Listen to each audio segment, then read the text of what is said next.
वो सीधे फायदा किस रूप में हो रहा है ये देखिए, हमने आपके लिए ये चार्ट तैयार किया है और इसमें आप देखिए 12 लाख तक की कमाई, अभी टैक्स कितना बन रहा था 71,500 का और नया टैक्स कितना होगा 0, मतलब सीधे सीधे 71,500 का ये फायदा आपको यहां पर मिलेगा। कमाई अगर 13 लाख रुपए है तो टैक्स कैलकुलेशन अभी तक के हिसाब से 88,400 के हिसाब से और नया टैक्स जो है वो 66,300 होगा, मतलब सीधे मुनाफा फायदा 22,100 रुपए का आपको मिलेगा यहां पर। कुल मिलाकर ये चार्ट लंबा है, आगे मैं आपको दिखाऊंगी, लेकिन जरा जल्दी से ये जो बजट आज वित्त मंत्री निर्मला सीतारमण ने देश का बजट देश को समर्पित किया, इसकी बड़ी बातें क्या थी, एक बार फिर से जरा सुनवाते हैं आपको निर्मला सीतारमण के बजट का वो हिस्सा।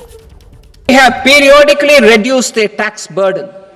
Right after 2014, the nil tax slab was raised to 2.5 lakhs of rupees, which was further raised to 5 lakh rupees in 2019 and to 7 lakh rupees in 2023. This is reflective of our government's trust on the middle class taxpayers. I am now happy to announce that there will be no income tax payable up to income of 12 lakh rupees. In the new tax regime, I propose to revise tax rate structures as follows: 0 to 4 lakh rupees nil, 4.8 lakh rupees to 4 to 8 lakh rupees 5%, 8 to 12 lakh rupees 10%, 12 to 16 lakh rupees 15%, 16 to 20 lakh rupees 20%, 20 to 24 lakh rupees 25%, and above 24 lakh rupees 30%. तो ये middle class को दिया है बड़ा gift Modi सरकार ने। वित्त मंत्री निर्मला सीतारमण ने टैक्स को लेकर मिडिल क्लास को दी है बड़ी छूट, क्योंकि यही मिडिल क्लास जिसकी कमर रही थी इस टैक्स के बोझ से टूट, जिसको लेकर आज वित्त मंत्री निर्मला सीतारमण ने अपना पिटारा खोला और उसमें से ये तोहफों की झड़ी जो मिडिल क्लास के लिए लगा दी।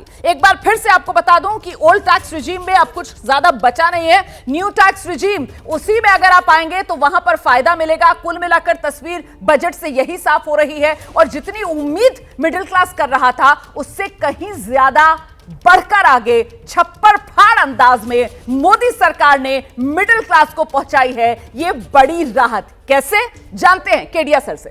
देखिए, इसमें जो डायरेक्ट बेनिफिट दिया गया है मिडिल क्लास को, उसके अलावा जो रेशनलाइजेशन किया गया है उसमें भी जो प्रॉब्लम्स आती थी, जैसे एनजीओ जो होता है, ट्रस्ट होता है, उसको 12 एंड 80G का रजिस्ट्रेशन 5 साल के लिए पहले भी दिया जाता था। बहुत सारा करप्शन उसमें घुस गया था वहाँ पर, उसको बढ़ा के 10 साल कर दिया गया कि 10 साल तक वो वैलिड रहेगा। TDS को बहुत रेशनलाइज किया गया है। इनकम टैक्स में अगर आपने गलत रिटर्न फाइल कर दी है तो पहले यह था कि ITR यू आप फाइल कर सकते थे, 2 साल बैक तक का कर सकते थे, उसको 4 साल कर दिया गया है। तो हम ये देख रहे हैं कि ये सरकार जो है टैक्स पेयर सेंसिटिव सरकार है, जहां जहां प्रॉब्लम आती है उस प्रॉब्लम को ये लोग दूर करते हैं। दूसरा, सीतारमण जी ने ये भी कहा कि जो स्क्रूटनी में केसेज आते हैं और स्क्रूटनी में केसेज हालांकि फेसलेस असेसमेंट होता है लेकिन करप्शन का सोर्स था, उसका लिटिगेशन चले जाता था, तो इन्होंने ये कहा कि हम लोग जो है टैक्स पेयर पर रिलाई करेंगे, पहले उन पर विश्वास करेंगे, उसके बाद जो स्क्रूटनी में केस लेंगे। तो बहुत सारी चीजें रेशनलाइज करी हैं। ये तो चीजें हैं जो उन्होंने कही है अपने बजट स्पीच में। बहुत सारी चीजें अभी बिलो द लाइन हमें मिलेगी जो उन्होंने कही। जानकारियां जुटाइए, मैं दोबारा आपके पास आऊंगी, तब तक मैं जल्दी से जरा दिबांग का रुख कर लेती हूं। दिबांग, अभी तक बजट दर बजट हम देखते थे किस तरीके से मिडिल क्लास और उसकी भूमिका, उसको लेकर सरकार की तरफ से धन्यवाद, शुक्रिया, मिडिल क्लास कैसे राष्ट्र निर्माण में अपनी भूमिका निभा रहा है, उसका जो योगदान है उसको एक्नॉलेज किया जाता था। लेकिन ये छप्पर फाड़ अंदाज में इस बार जो टैक्स में राहत मिडिल क्लास को मिली है, वाकई में ये दिल खोलकर सरकार ने थैंक यू बोल दिया मिडिल क्लास को। दिल खोलकर सरकार ने दिया। और देखिए, आप अगर इसका देखना चाहें कि कितना दिल खुला हुआ है, आप केडिया साहब को देखिए, जिस तरह से सुबह बोल रहे थे और अब उनके अंदर ऊर्जा देखिए, सांस भी नहीं ले पा रहे हैं केडिया साहब बोलते हुए, इतने उत्साहित हैं, जो ये बताता है कि ये कितनी बड़ी छूट है। यानी अगर आप 25 लाख आपकी इनकम है तो आपको 1,10,000 रुपये का फ़ायदा होगा, 18 लाख वाले को 70,000 रुपये का फ़ायदा होगा। दूसरी जो बात एक है कि जो टैक्स भरने का प्रोसेस है, 4 साल में एक बार एक साथ रिटर्न फाइल कर सकेंगे, ये भी उन्होंने कहा, ये भी एक बड़ी बात है। तो ये एक बड़ी छूट है, ये एक ऐसी छूट है जिसका उन्होंने इशारा पहले से कर दिया था और उन्होंने ये बता दिया था, प्रधानमंत्री जी ने भी पहले कर दिया था, वित्त मंत्री ने जिस तरह से पेश किया उसमें भी उन्होंने कहा कि बड़ी बात होने वाली है और मिडिल क्लास एक तरीके से ऊर्जा से भरा रहता है, मिडिल क्लास राष्ट्र निर्माण में मदद करता है।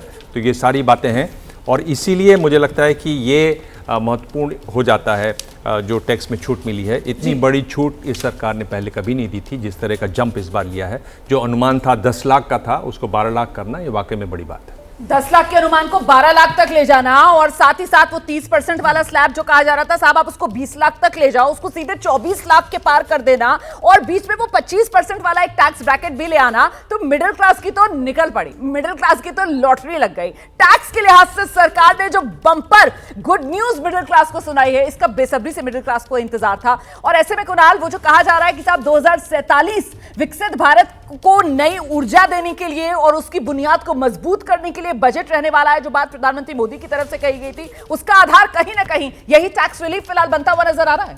कहीं ना कहीं मिडिल क्लास ही सारे रेवोल्यूशन की प्लेटफॉर्म रहता है, फाउंडेशन रहता है। और कहीं ना कहीं आज अगर हम पूरा बजट देखें तो मिडिल क्लास के लिए 10 on 10 का बजट रहा है। स्टार्टिंग फ्रॉम इनकम टैक्स, जिसमें बहुत ही ज़्यादा रियायत मिली है। 80,000 रुपये आप डीबीटी दे नहीं सकते मिडिल क्लास को, तो कम से कम आपने उनकी जेब में पैसा दे दिया, जो कि वो कंज्यूमर मार्केट में स्पेंड करेंगे। आप मार्केट्स का रुख देखेंगे, प्रॉपर्टी कंपनीज आप हैं, हमारी ये TVS मोटर्स, ये सारी की सारी मोटर ऑटोमोबाइल कंपनीज आप हैं, कंज्यूमर बिजनेसेस जितने भी हैं वो सारे आप हैं।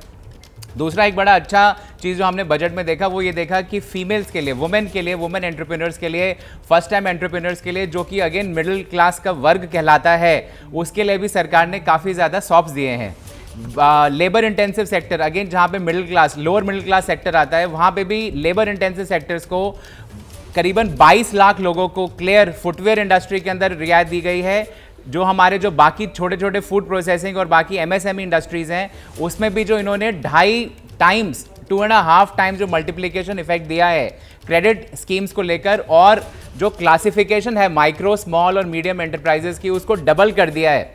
एक वो मेरे ख्याल से एक बहुत ही बड़ा लंबा निकल के जाएगा, जिसमें और एम्प्लॉयमेंट जनरेट होगी, क्रेडिट अवेलेबल होगा, फाइनेंस अवेलेबल होगा, जो न्यू डेफिनेशंस आई हैं। ये जो आप बातें बता रहे हैं, और शायद इसी वजह से, महेश्वरी जी मैं आपको लेकर आ रही हूं जल्दी से, ये इसी वजह से सरकार ने जो आने वाला साल है उसमें जब ये टैक्स रिलीफ टैक्स पेयर को मिलेगा 1 लाख करोड़ का, वो जो सरकार को लॉस होगा इसकी वजह से, बावजूद इसके जो फिस्कल डेफिसिट है सर, उसका अनुमान 4.4 ही है। हाँ, बिकॉज मैंने जैसे पहले कहा कि वो कहीं ना कहीं इनडायरेक्ट टैक्स से कलेक्शन हो जाएगी। दूसरा जो main I think important point है कि 2 बहुत और बड़े पॉलिसी अनाउंसमेंट आज हैं।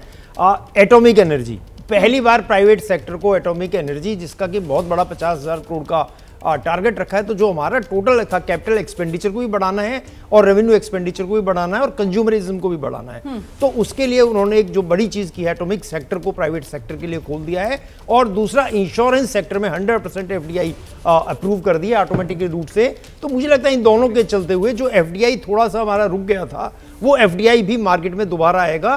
तो अल्टीमेटली हम ये मान के चल रहे हैं कि हमारे को जो थ्रस्ट देना है, जो कि एक न्यू इकोनॉमी को बढ़ाने के लिए एक कहीं ना कहीं कैपिटल एक्सपेंडिचर की जरूरत थी, कहीं ना कहीं इन्वेस्टमेंट की जरूरत थी। लेकिन वो कैपिटल एक्सपेंडिचर वाला आंकड़ा कहीं ऐसा तो नहीं, मैंने मिस कर दिया, पिछली बार तो वो 11.11 लाख करोड़ वाला जो आंकड़ा था, इस बार वो आंकड़ा, इस बार उन्होंने आंकड़ा नहीं दिया, एग्जैक्टली, बट उन्होंने बड़ा क्लियरली कहा है कि हम एटॉमिक एनर्जी में प्राइवेट पार्टिसिपेशन को अलाउ करेंगे।